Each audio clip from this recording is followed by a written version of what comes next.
Tonight on DC News Now, protesters clash outside Union Station. We charge you with genocide! We charge you with genocide! As Israeli Prime Minister speaks to Congress. Protests continue into the evening hours. How commuters are impacted as thousands of protesters and police officers descend on the district.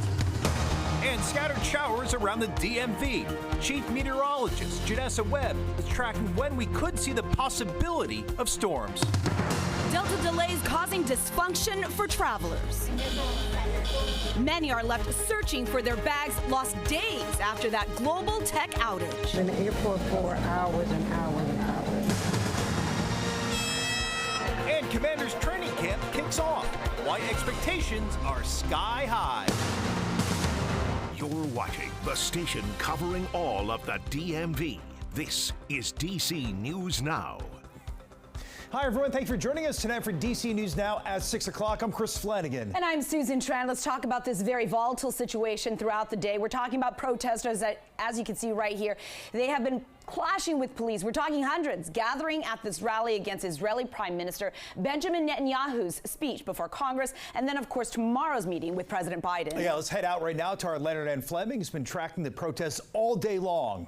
And Leonard, it has been looking a little calmer behind you now, but I see spray paint on some statues behind you. Well, Chris and Susan, it definitely is a lot quieter right now, but hours ago, this place was crawling with hundreds, if not thousands of protesters. We're going to take you a little bit around here. It all started out as a peaceful rally with protesters upset as the Israeli Prime Minister was addressing Congress earlier today, but it ended in confrontation as those who were opposed to Israel's war against Hamas, given the women and children killed, they took to the streets.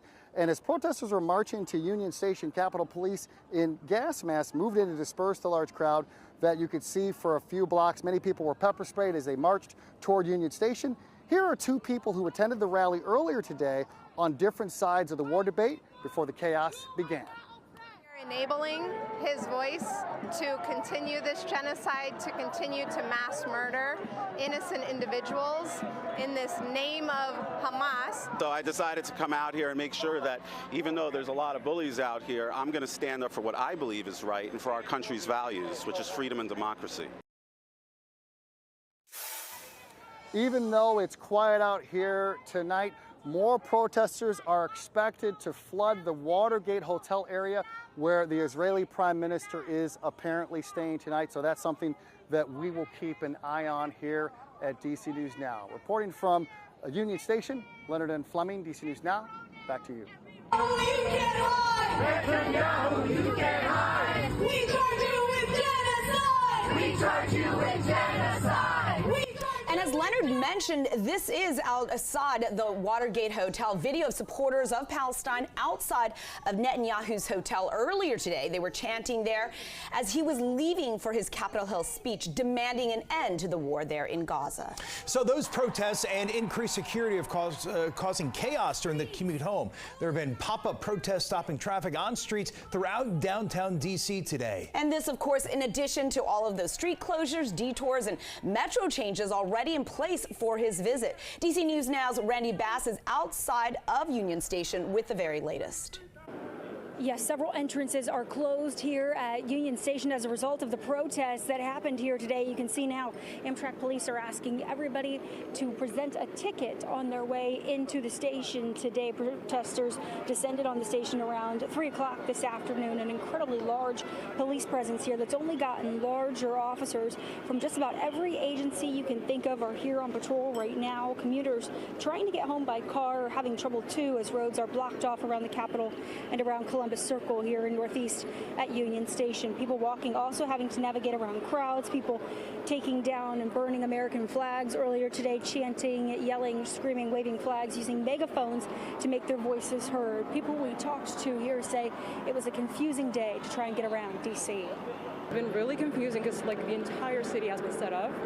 We've been trying to look around, we've used maps. It would keep sending us to the locations we could not enter. We've been yelled at by policemen. It was kind of hectic to find our way around. It's kind of a weird setting to see all these policemen standing around.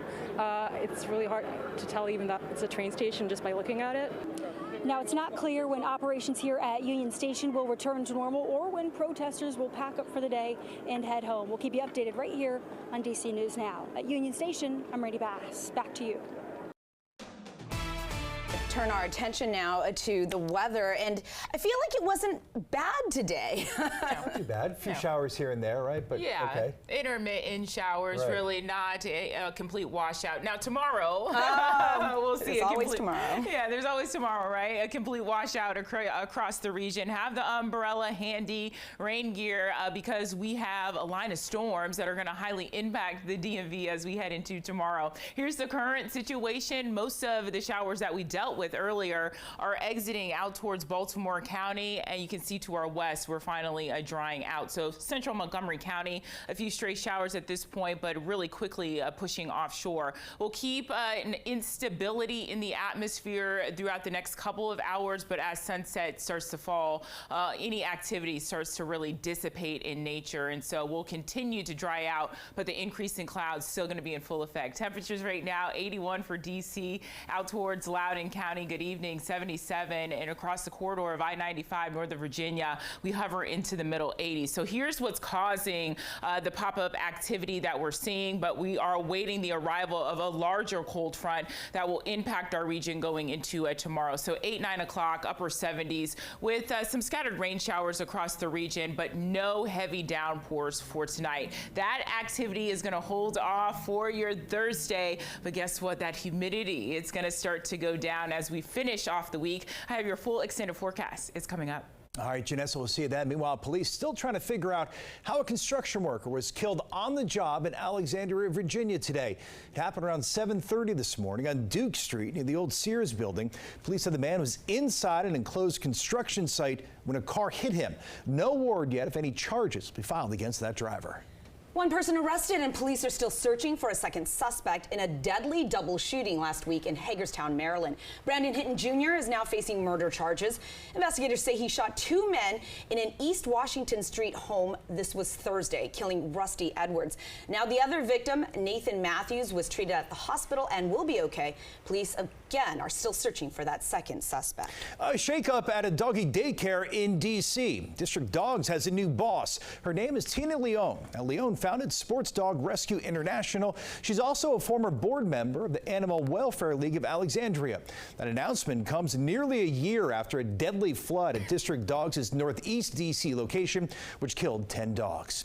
Well, in Maryland, a new law that caps rent hikes in Montgomery County is now in effect. DC News Now reporter Kevon Dupree, who covers Montgomery County for us, shows us why this is really a huge relief for so many people. The rent stabilization bill has been in the works for a year. Tuesday, it passed county council unanimously. Renters say this legislation gives them peace of mind knowing they'll be able to afford to continue living in the county they call home. Montgomery County leaders protecting tenants from outrageous rent hikes. The rent stabilization law caps rent increases for eligible buildings at inflation plus 3%. Or 6%, whichever is lower. Jordan Agee is a renter who lives in downtown Silver Spring. That's a great feeling because for me personally, like I don't have kids, but you know, I like to spend on shoes, I like to buy, you know, other things. So if I know all my money going straight to rent, I don't have the luxury to live the life that I want to. Agee says the legislation allows him and others the ability to budget in advance and opens up opportunities to explore a variety of living options. Let's say you in your one situation, you're not really feeling it. All right, let me look and see what else is in the area. Rocio Rossi also lives in Silver Spring. She says the law is crucial for renters because she knows people in other parts of the DMV who haven't been as fortunate. I have friends in Arlington that have to move out because the rent went up over 19%. Rossi says it gives her a sense of relief and security that she didn't have before. Now I am glad that if it goes up next year, I know it's going to be just a little fraction of what I'm paying and not a surprise. The bill goes into effect immediately, and there are several exceptions to the bill.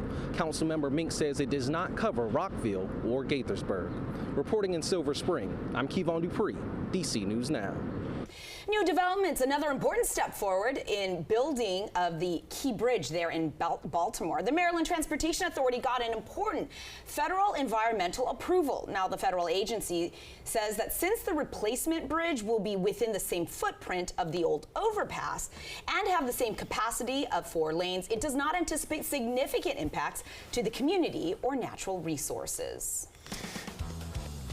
I agree. All righty, ready for some football? Susan, I know you are. I am. You can't wait. I know that. All right, the Commanders officially starting training camp this morning. You just don't want to know the team I'm rooting for. There's a whole new energy in Ashburn, Virginia. A lot of fresh faces for the season with a new coaching staff and several new players. Yeah, no doubt. An exciting time for the Commanders. Our sports team, of course, was there for day 1 of camp.